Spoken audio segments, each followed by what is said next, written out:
C'est vraiment cette phrase que j'ai eue un jour en me levant, je me suis dit: «Bah, en fait, ta vie, elle est bien et elle pourrait être bien toute ta vie comme ça».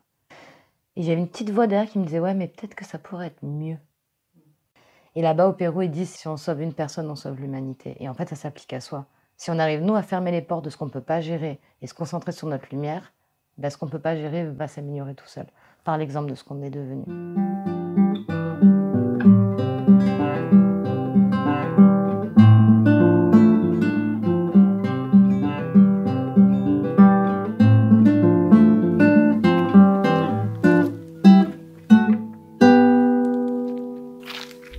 Bonjour.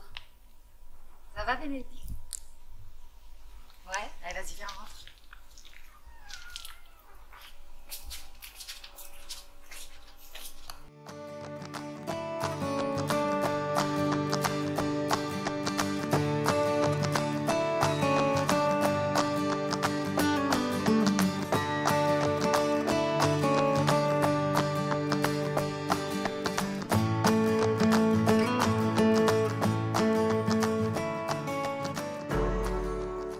Ça, c'est une phrase que j'ai entendue en Inde.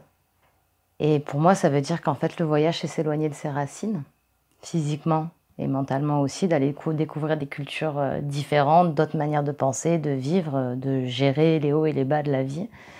Et en fait, voyager, c'est aller se nourrir de ça pour réussir à se voir de l'extérieur. Parce qu'on voit aussi le regard des gens chez qui on va, qui change, parce qu'on devient l'étrangère en allant dans une autre culture. Et du coup, tout ça mélangé m'a permis à moi, en tout cas, de faire un petit point sur qu'est-ce que je suis fondamentalement, une fois qu'on a enlevé mes habits du quotidien, mon environnement du quotidien, mes discussions, mes amis, mes repères, qu'est-ce qui reste? Et à l'inverse, d'aller voir les gens en disant, moi qui ne connais pas votre environnement, qu'est-ce que je vois chez vous? Et de faire un mélange de tout ça pour essayer de comprendre l'essentiel ou l'essence, en tout cas l'humain, ce qui nous regroupe tous et ce qui est important.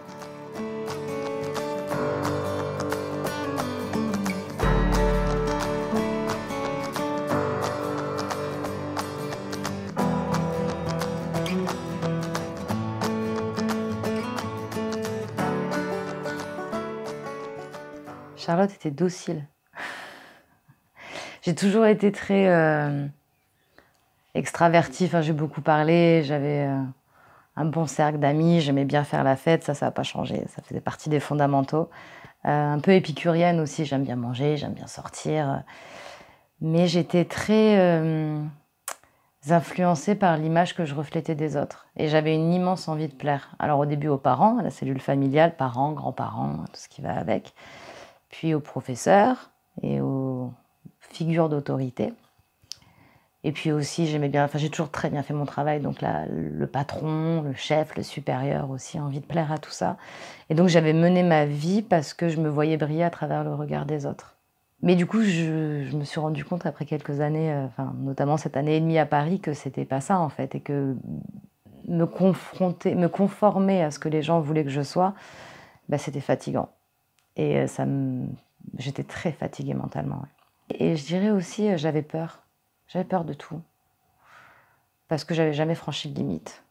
Et comme on m'a toujours dit depuis que je suis petite qu'il faut pas courir, qu'il faut pas escalader, je sais pas escalader un portail, j'ai toujours la dernière en course, je suis pas très dégourdie de mes membres. Du coup, voilà, j'étais dans la peur d'aller en me disant je vais pas y arriver, je suis pas capable. Donc une certaine mauvaise estime de moi et du coup, d'où le besoin de voir les autres fiers de moi pour pouvoir m'estimer à travers leur regard.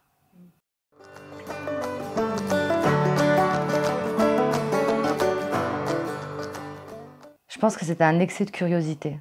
Depuis que je suis petite, je suis curieuse et je lis beaucoup et je voyage à travers les livres. Et puis ça me suffisait en fait, ça me nourrissait. Je regardais des films, j'avais envie de tout comprendre. J'ai un esprit très cartésien, ce qui est étonnant avec le reste de ma vie aujourd'hui, mais où j'ai besoin d'avoir l'explication scientifique et comment ça fonctionne, etc.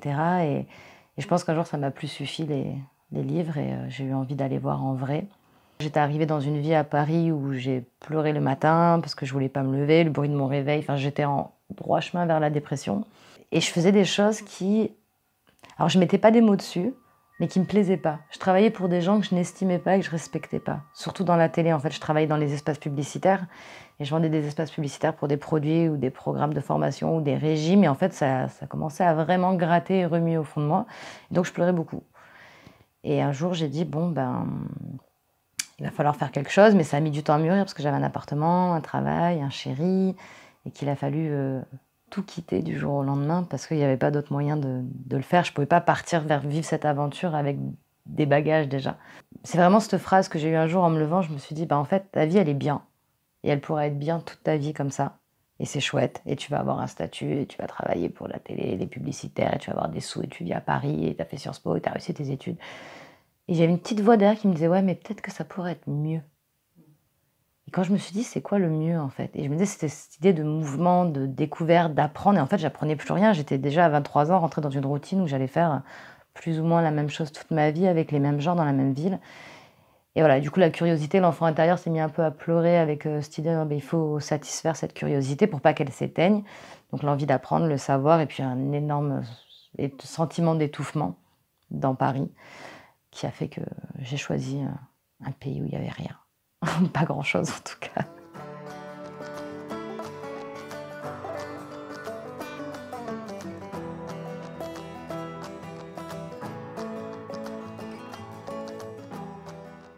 C'était pas facile, hein, parce que je venais juste de réussir une offre d'emploi pour BFM, donc c'était le summum de la réussite. Et quand je leur ai dit que j'allais partir avec un petit peu de chômage, j'avais accumulé 3 mois de chômage pour soit élever des moutons, soit vendre des bières en Irlande, soit faire rien. Ça a été compliqué. Mais ils ont vu que je suis partie quand même. Déjà, je pense qu'ils pensaient que j'allais pas partir.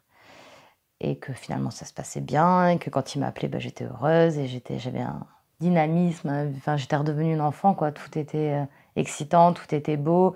Et il y avait aussi l'argument de dire, je vais apprendre l'anglais. Parce que je suis partie dans un pays anglophone pour aussi apprendre l'anglais. Donc, ils voyaient, je faisais des progrès. J'ai trouvé un travail. Enfin, j'ai créé mon travail parce que je trouvais pas de travail là-bas. Donc, ils ont vu que ça suivait leur route. Donc, ils ont quand même très vite accepté. Mais au début, je suis pas partie sur les hurrahs et l'encouragement.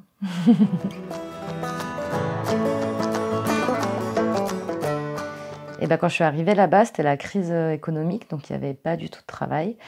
Et quand mon chômage arrivait à sa fin, il a fallu trouver un moyen de subvenir. Et puis, je voulais pas appeler mes parents. Enfin, voilà. On est responsable de chez soi, de ses choix et de ses actes. Et du coup, j'ai créé mon entreprise de rédaction freelance. J'ai toujours écrit, on m'a toujours dit que j'avais une jolie plume. Et du coup, là, c'était facile, c'était très bien payé. Alors, je décrivais des aspirateurs, des voitures et tout un tas de choses pas très intéressantes. Mais au moins, j'écrivais 5 heures par jour et je gagnais un salaire grâce à ça.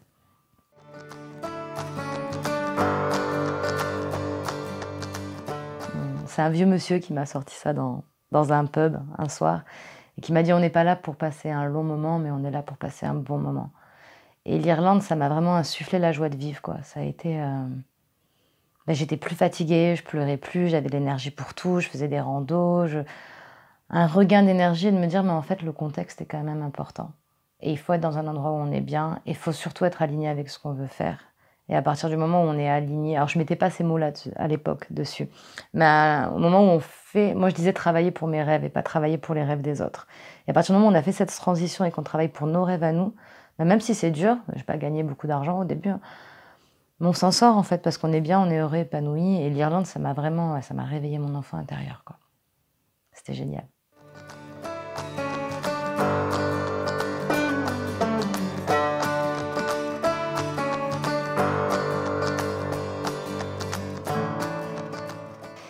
C'était mon premier grand voyage parce que l'Irlande, ça restait en Europe à 2 heures de la maison, donc c'était pas très exotique. Et avec mon amoureux irlandais de l'époque, on a décidé de partir 5 mois, Mexique, Belize, voilà, Amérique centrale. Et j'y suis partie pour vivre mon grand voyage de ma vie et ça a été une énorme déception parce qu'on a vraiment suivi le chemin touristique, tout était planifié, on faisait des groupes de touristes, donc on se retrouvait beaucoup entre Irlandais, entre Américains, on allait dans des pubs irlandais qui sont implantés partout dans le monde. Et après 5 mois et beaucoup, beaucoup, beaucoup d'argent dépensé, je suis rentrée de mon voyage avec une grosse sensation de rancœur et d'incompréhension et de me dire en fait c'était le rêve de ma vie, je viens de le faire et ça m'a absolument pas nourrie. Et donc du coup j'avais d'autres questionnements qui me sont venus en tête en disant si c'est pas le mouvement, si c'est pas le voyage, si c'est pas la découverte d'une culture, qu'est-ce que c'est qui va me faire vibrer? Donc je suis rentrée en Irlande en me posant des grosses questions et ça a remis encore une fois, comme à Paris, toute ma vie en question, mon travail, ma maison, mon copain, pour prendre peut-être un nouvel élan.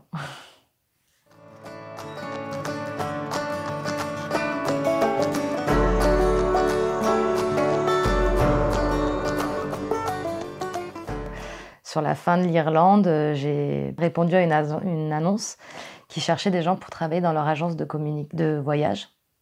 Une agence de voyage franco-tibétaine et qui était spirituelle et chamanique. Et ils cherchaient quelqu'un pour faire de la gestion client et écrire des articles sur les expériences qu'on vivait pour même nourrir le site internet. J'ai eu un entretien Skype. Et puis j'ai décidé de partir. Et ça faisait suite en fait à ce voyage au Mexique où j'étais dans l'abondance financière énorme, dans l'accumulation d'expériences en bougeant partout, en allant le plus vite, en prenant le plus de photos, en postant sur les réseaux sociaux des selfies dans tous les sens. Et je me suis dit, tiens, bah là, ça n'a pas marché, donc je vais me challenger un peu plus. Et du coup, là, j'ai décidé de tout requitter, donc le copain, la maison, le travail, et de partir toute seule en Inde pour rejoindre cette agence de voyage chamanique.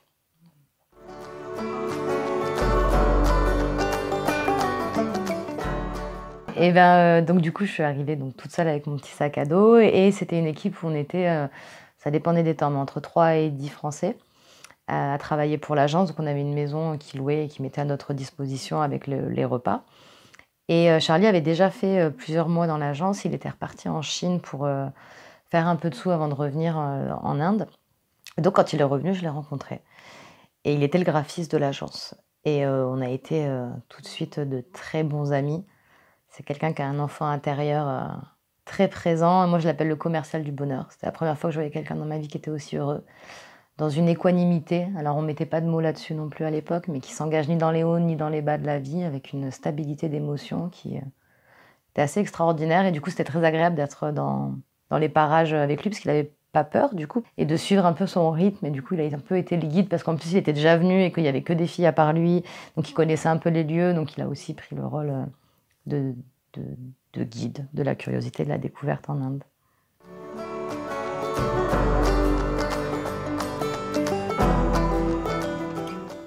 Tellement de choses. Je crois que j'ai appris à définir le moi. Et j'ai compris qu'il est important de le définir pour le faire disparaître. Qu'il y a un moi égotique. Alors l'ego, c'est pas quelque chose de mal, mais c'est quelque chose qui nous contrôle. C'est comme tout dans la société en fait, il faut pas se faire contrôler par son ego. Et ça, c'est quelque chose que j'ai touché du doigt là-bas, que j'avais jamais vraiment saisi avant en moi. Donc voilà, j'ai appris l'importance de définir ce moi et de pas s'y attacher. J'ai appris le détachement. Parce qu'on travaillait tous là-dedans. En fait, on était donc un groupe d'Européens ou de Français principalement, mais il y avait d'autres nationalités aussi, tous en quête de quelque chose sans mettre des mots dessus.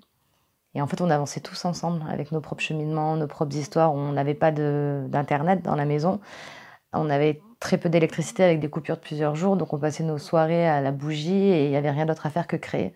Donc, en fait, moi, j'écrivais, il y en a qui faisaient de la musique, Charlie dessinait. Et on avait 4, 5, 6 heures par jour de création pure et de discussion autour. Et entre les bribes de rire et les blagues et les chansons, etc., chacun exprimait sur du papier ou sur différents supports ce qu'il était. Et c'était vraiment extraordinaire à voir. Donc, on a tous avancé ensemble vers prendre la main de son enfant intérieur, créer, parce que c'est la base de tout, et se détacher. Donc, on apprenait à se détacher de nos émotions tous ensemble, à se détacher de ce qui nous relie à notre passé, de nos blessures émotionnelles. On lisait énormément de livres de tout. Alors, ça allait de Bernard Weber à Alain Damasio, en passant par Miguel Ruiz sur la maîtrise de l'amour, et on se faisait tourner les livres et on discutait, entrecoupés de séances de chaman et de rendez-vous avec le gouvernement tibétain pour coécrire des livres, etc. Enfin, ça a été une explosion en fait de savoir, et ça a fait un reset, clairement.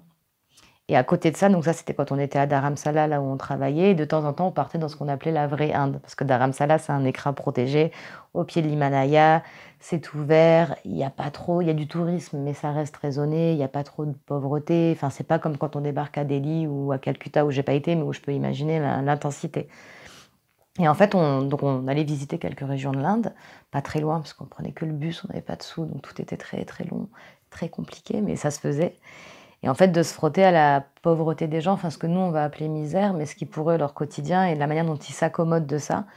Alors il y a toute une manipulation mentale pour justifier le système des castes. Et donc là, je ne vais pas rentrer dans un débat politique, mais qui est existant. Mais à voir de l'extérieur, en tout cas, et à essayer de comprendre avec leur mécanisme de pensée à eux, pourquoi est-ce que ces enfants qui n'ont rien ont un sourire jusque-là et qui vont jusqu'à nous donner le peu qu'ils ont pour partager avec nous. Ça a été un gros choc émotionnel. Et un gros reset encore de se dire, mais en fait, nous, on a tout et on n'est pas capable de donner. Moi, en France, je ne donnais pas beaucoup d'argent aux gens qui mendiaient. Et en fait, ça m'a changé toute ma vision de la chose. Et là-bas, on avait toujours une poche à sous pour donner aux gens. Quand on n'avait pas d'argent, on s'arrêtait, on dessinait avec les enfants, on offrait des papiers, des crayons. Enfin, il y a des liens qui se sont faits. Et du coup, ça a brisé la peur de l'inconnu. Parce qu'on se rendait compte que on pouvait accéder à des moments de partage et d'échange dans des situations qui pouvaient être jugées très dangereuses. On a passé des nuits à Delhi sur les bancs de la ville sans prendre de nuit d'hôtel, etc. Mais c'était génial parce qu'on communiait avec des gens avec qui on n'aurait jamais pu entrer en contact dans une vie, même en étant touriste en Inde ou encore moins en étant en Europe. Et du coup, des leçons de vie extraordinaires à chaque rencontre, quoi. Donc ça abolit la peur de l'inconnu, la peur de la mort, le fait de s'attacher, parce que là, beaucoup de peur vient de l'attachement. En fait, si on arrive à se détacher du matériel et même des gens qui nous entourent et de notre amour par rapport à ça, on a moins peur de perdre et du coup, on est moins dans le contrôle et dans le maintien. Donc laisser aller, laisser couler.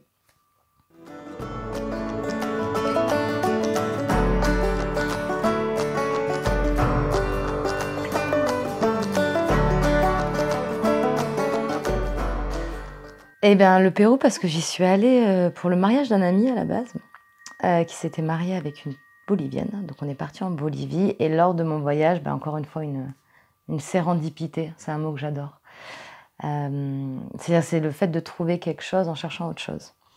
Et donc, lors de ce voyage, je me suis tordu la cheville en faisant un peu trop la fête. Et donc, j'ai pas pu aller au trek où mes amis allaient. Et j'ai trouvé un lieu par hasard, sans hasard. Et c'était une hacienda magnifique. À côté de Cusco, à Pisac, dans la vallée sacrée des Incas, avec des artistes visionnaires. Donc ça organisait des résidences, les artistes venaient de tout le pays, voire de toute l'Amérique du Sud pour créer ensemble. Et le directeur, le propriétaire, m'a proposé de revenir si je trouvais un graphiste pour faire leur site internet et leur com pendant 3 mois en échange du logement et de la nourriture. Donc ni une ni deux, j'ai appelé Charlie, qui était toujours en Inde, et je lui ai demandé s'il voulait venir me rejoindre. Alors, c'était pas dans l'immédiat, il a fallu attendre 4-5 mois, le temps que moi je rentre en France, que lui finisse son travail en Inde.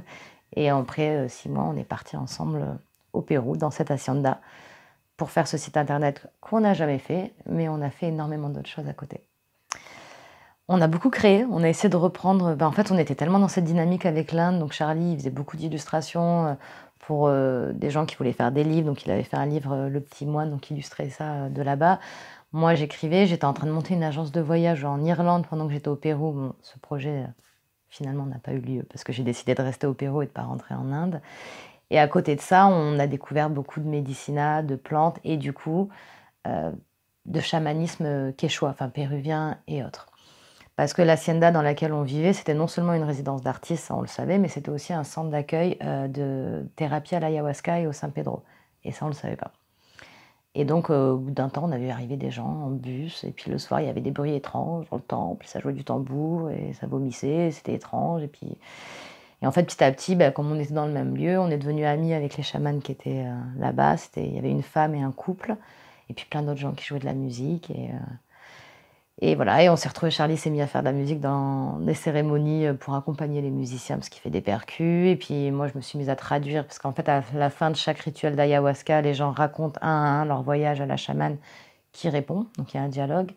Du coup, c'était des Américains avec une chamane espagnole, enfin qui parlait espagnol. Donc j'ai fait l'interprète pendant très longtemps. Et voilà, donc on s'est intégrés dans ce groupe-là et on est resté 1 an et demi là-bas.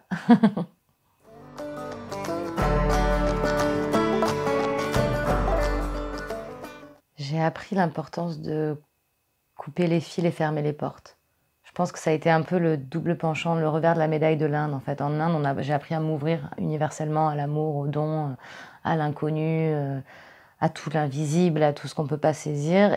Et au Pérou, j'ai fait un énorme travail sur mes lignées, d'où je viens, mes familles, ce qu'ils ont vécu, les traumas, les fardeaux qu'on se répète. Et ça a vraiment été centré là-dessus, en fait. Et moi qui voulais pas d'enfant, j'ai fait donc à travers l'ayahuasca, mais plein d'autres rituels aussi, un gros travail là-dessus. Et j'ai appris à couper. Ça ne m'appartient pas. C'est pas mon poids. Soit je peux agir et je le fais, soit je peux pas agir parce qu'on peut pas aider tout le monde. On peut pas aider quelqu'un qui peut pas être aidé. Et apprendre à se détacher de cette idée de sauver le monde en fait, ou sauver les siens, ou me sauver moi à travers le sauvetage des miens. Si on coupe les ponts, si on ferme les portes, du coup on est indépendant de ça. Ce qui veut pas dire qu'on n'est pas relié, mais on n'est pas affecté par ce qui s'est passé et on peut se développer soi pour ce qu'on est soi. Et en fait, ça marche à l'inverse. C'est qu'une fois que nous, on a retrouvé notre lumière, qu'on est aligné, qu'on a géré nos traumas, en fait, ça soigne les gens autour automatiquement. Ça rebondit. Et ça, je l'ai vraiment expérimenté, enfin, je l'ai vu dans ma vie concrètement avec l'arrivée de ma fille, alors que j'étais annoncée stérile, avec les relations avec mes parents qui ont maintenant embrassent complètement mon mode de vie, complètement apaisé, avec mes amis. Enfin, ça c'est. Et là-bas au Pérou, ils disent si sanamos uno, sanamos todos. Si on sauve une personne, on sauve l'humanité. Et en fait, ça s'applique à soi. Si on arrive, nous, à fermer les portes de ce qu'on ne peut pas gérer et se concentrer sur notre lumière, ben, ce qu'on ne peut pas gérer va, pas automatiquement et intégralement, mais en tout cas va s'améliorer tout seul, par l'exemple de ce qu'on est devenu. Ça, c'était fort. Ça, c'était très puissant. J'ai aussi appris à aimer, parce que c'est là que notre relation avec Charlie est passée de amicale à amoureuse, puis à parent très vite.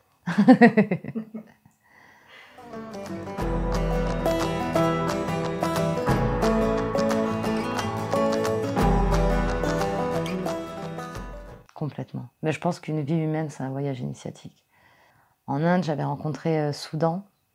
C'est un vieux monsieur qui, un jour, je marchais dans la rue, m'a dit « Est-ce que tu veux venir boire une tasse de café chez moi ?» J'ai dit oui, je suis restée 6 heures. Et il m'expliquait qu'en fait, il avait la métaphore du train. On est tous dans un train en marche. Et il y a plein de gens qui ne se rendent pas compte qu'ils sont dans le train avant que ce soit le terminus et que tout le monde descende. Et en fait, si on se rend compte qu'on est dans le train, on peut commencer à regarder par la vitre, à interagir avec les gens. Et je pense que vraiment, la vie humaine, c'est un immense cadeau pour se trouver. Il n'y a que dans cette condition d'être humain, avec la conscience qu'on a, avec le langage qu'on a, avec la transmission de génération en génération, où on peut accéder à ce travail sur soi et à cette initiation pour être soi. Donc oui, c'est sûr, j'ai eu besoin de partir très loin, de plus longtemps, de me frotter au chamanisme, à l'invisible, repousser mes limites physiques et mentales de mon corps pour le trouver, mais au final, je me suis rendu compte que tout est initiatique. Depuis l'enfance, depuis... tout est en fait des messages qu'on nous donne et c'est à nous de réussir à les entendre.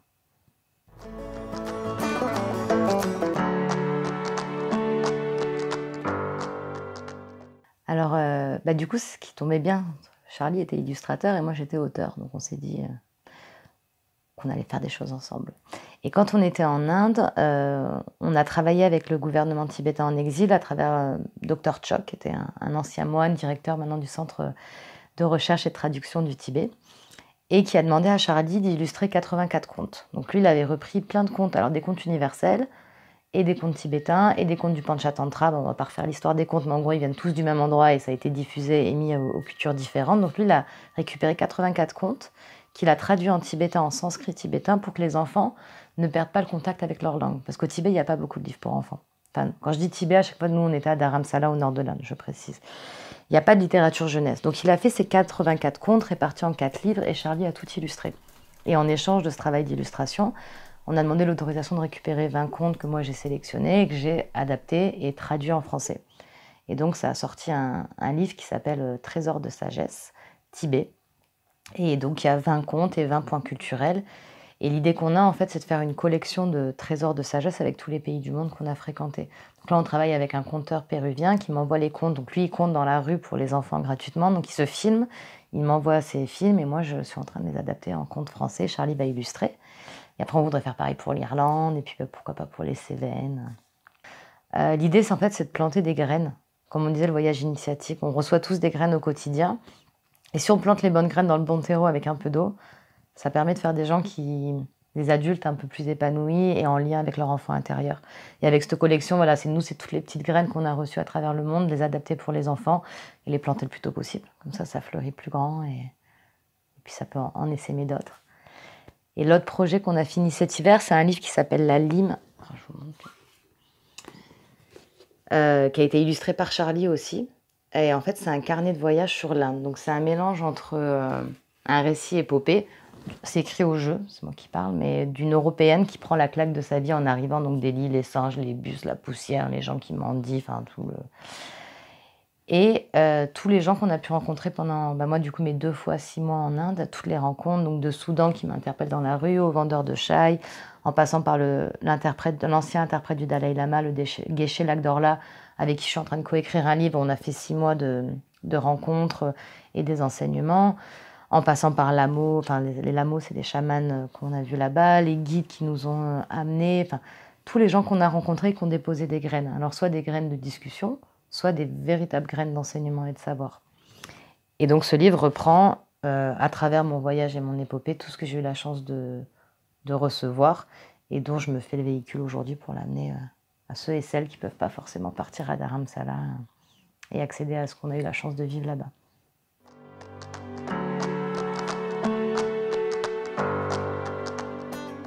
Quand on était au Pérou, du coup c'est sur les bords du lac Titicaca que Tika, ma fille, a décidé de venir rejoindre notre belle tribu.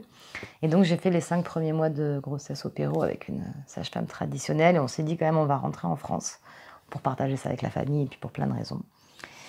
Et on s'est dit bon ben là il va falloir trouver un travail parce que les voyageurs va-nu-pieds qu'on était en vendant 2-3 bijoux, 3-4 dessins, en troquant contre notre travail, ça allait être compliqué. Et donc on s'est vraiment posé la question en disant qu'est-ce qu'on va faire? Parce que quand moi on a appelé nos familles, nos amis, tout le monde nous a dit bon ben vous allez rentrer, reprendre un CDI. Et en fait à cette idée-là, j'avais pas fait tout ça pour revenir en fait à la case départ. Et donc on s'est dit bah on va faire une agence. Comme moi je peux écrire et je fais du contenu et j'ai beaucoup travaillé dans la com et le marketing et que Charlie fait de l'illustration et du graphisme et qu'il a été formé au graphisme, au design. Donc on s'est dit on va faire ça. Donc site internet, logo, carte, mascotte, parce qu'il adore dessiner des mascottes, donc il fait des avatars des personnes avec qui on travaille, il les met en scène pour la communication sur les réseaux sociaux. Mais on s'est dit, on est une agence de communication bienveillante, donc on travaille que pour des gens qui font du bien à l'humain ou à la Pachamama, à la planète. Et ça s'appelle La Goutte Créative. Et donc on a créé ça au Pérou. Et on l'a ramené avec nous, donc ça fait 3 ans qu'on a monté ça, puis ça se développe tranquillement.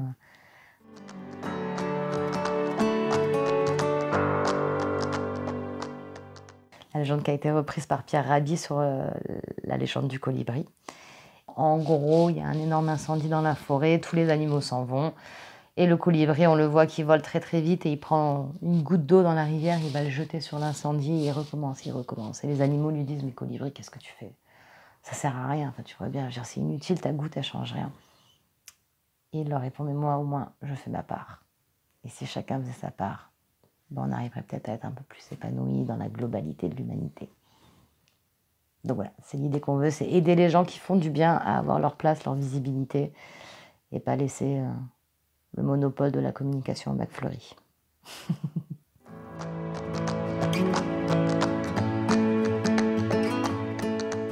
Ouais, ça fait 3 mois que je me suis lancée dans les ateliers d'écriture, parce qu'au travers de mes livres, donc, tout est fait en auto-édition. Donc je travaille avec une femme formidable qui s'appelle Sarah Fouillou et qui est correctrice, et qui m'a accompagnée dans ma naissance en tant qu'auteur. Et du coup, on a une relation bien au-delà professionnelle qui s'est liée, on est vraiment devenus très amis. Et on s'est dit, tiens, on va faire des ateliers d'écriture. Mais c'est des ateliers d'écriture de soi. Donc nous, là, dans ces ateliers, on ne va pas chercher le beau, l'esthétique, on ne va pas chercher à apprendre à écrire aux gens, on ne va pas chercher à structurer un livre. Il y a différents thèmes, donc ça peut être, là on a eu Monstre et ombre, le cri, submerger, laisse couler l'eau, écrire le corps, enfin, voilà, on a un thème par semaine. Et il y a une mise en condition, donc soit moi je fais une méditation guidée avec tambour, bol, flûte, enfin tout ce qu'on peut trouver, soit on fait des lectures de textes, écoute de musique et support visuel. Le but c'est de se mettre dans un espèce d'élan créatif et après de laisser poser son stylo et de voir ce qui sort. Et ensuite d'offrir son texte, alors c'est pas obligatoire mais c'est quand même fortement recommandé aux autres personnes par une lecture orale. Donc ça se fait sur Zoom, alors on a l'avantage d'avoir l'écran entre nous et les autres. Et on est dans son environnement à soi, donc dans son cocon, c'est plus facile. Et de voir ce qui se passe au niveau de la libération des émotions, ce qu'on arrive à sortir, ce qu'on peut dire dans un cercle de femmes inconnues, mais qu'on finit par recroiser, mais qui ne sont pas dans notre quotidien, donc ça permet de se lâcher beaucoup plus. Et le fait d'écrire, ça fait une distance avec ses émotions, et c'est vraiment très puissant. On est super contente de ces ateliers, et du coup, comme ça marche bien, on en fait un par semaine. Ça va être toute l'année maintenant.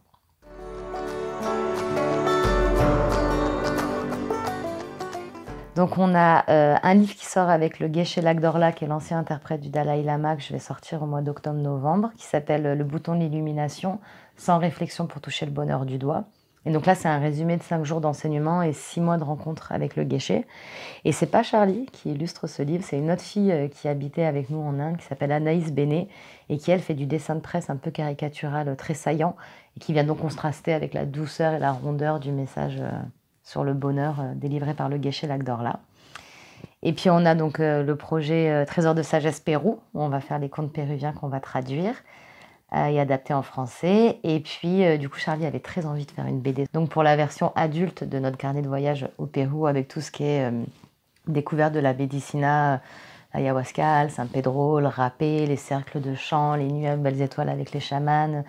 On va faire une BD. Ce qui permettra aussi que lui, avec son style, parce que des fois dans l'ayahuasca, les voyages, c'est dur de mettre des mots sur ce qu'on vit, mais c'est plus facile de mettre des images. Donc il va pouvoir vraiment partir dans de l'art visionnaire et s'éclater là-dessus. Donc on est très content de ce projet-là. Et puis à plus long terme, là on est en train de se questionner sur l'idée de créer un lieu. Parce qu'il y a beaucoup de gens qui viennent créer chez nous en fait. On habite une toute petite maison, mais on a beaucoup de passages de gens qui disent «Ah, est-ce que je peux venir une journée travailler avec vous, voir comment vous faites?» Et donc on aimerait bien monter une association, acquérir un lieu où on pourrait proposer des résidences d'artistes avec des ateliers partagés, avec des ateliers d'écriture, avec des lieux pour mettre de la peinture, des lieux pour écrire, des lieux pour dormir, des lieux pour festoyer, et recréer un peu cette émulsion qu'on a eu la chance de vivre en Inde où il n'y avait rien à part la création pour nous occuper, et l'amener ici à des gens, alors soit qui sont dans un processus de livre ou enfin de projet artistique qui veulent terminer, soit qui sont juste dans un processus de lâcher prise et qui veulent par l'art se trouver, avancer, s'initier, tout un tas de choses. Mais bon, ça c'est du très long terme parce qu'on n'a pas encore les moyens financiers pour le faire, mais tout vient à point qui sait attendre.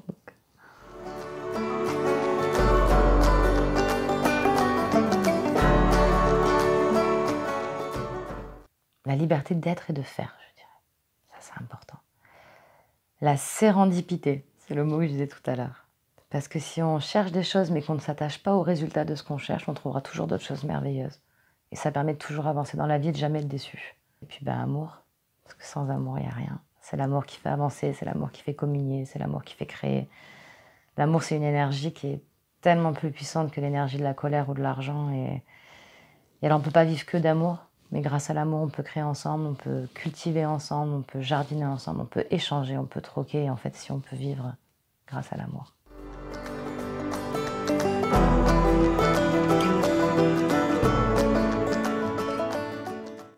Je serais très fière qu'elle le fasse et je l'éduque, parce qu'on n'éduque pas un enfant, je la guide et je l'accompagne dans ses évolutions à elle, dans l'autonomie et l'indépendance. Donc je veux qu'elle soit capable de, si elle veut aller ailleurs, qu'elle puisse aller ailleurs. Mais je veux aussi qu'elle soit capable de me dire, en fait maman, moi je vais être contrôleuse des impôts ou, enfin je sais pas, un métier qui est très très loin de mes valeurs. Ok. Alors c'est sûr que ça me ferait moins peur qu'elle soit contrôleuse des impôts qu'elle reparte en Inde toute seule. Soit j'essaierai de l'accompagner en disant écoute, je connais bien, on fait le début du voyage ensemble et puis après je rentre et je te laisse. Soit j'irai pleurer dans les bras de son père quand elle partira en faisant un grand sourire jusqu'au bout pour pas qu'elle voie à quel point je suis inquiète. Et son papa m'aidera parce que comme il est très relax avec ça et ça ira bien. Non, je serais très contente qu'elle parte, mais je pense que ça m'inquiétera. Et c'est viscéral. Et là, j'avais beau me dire, je m'inquiéterai pas, ma fille, ça va, je gère. Et en fait, quand elle est en situation de danger, c'est dans les tripes et j'y peux rien. Et heureusement que son père est beaucoup plus zen par rapport à ça et qui lui fait faire des choses que je lui ferais pas faire. On se complète. Ouais, fière et anxieuse. Et peut-être même que si elle veut pas que j'y aille, j'irai quand même en cachette. Non. J'enverrai des amis que je connais là-bas la suivre. Je sais pas.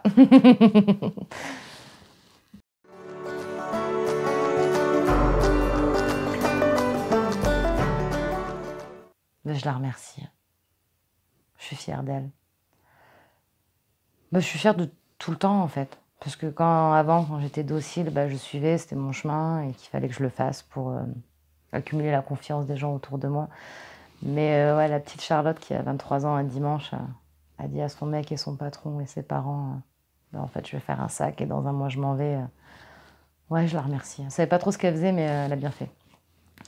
Et j'ai pas de compassion parce que finalement, j'avais besoin d'être dans ce mal-être pour rebondir. Et souvent, on dit qu'il faut toucher le fond pour donner un coup de talon.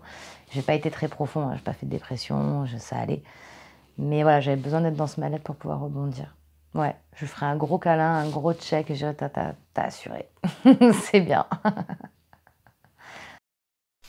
Merci beaucoup, Bénédicte. À bientôt, j'espère. Ciao.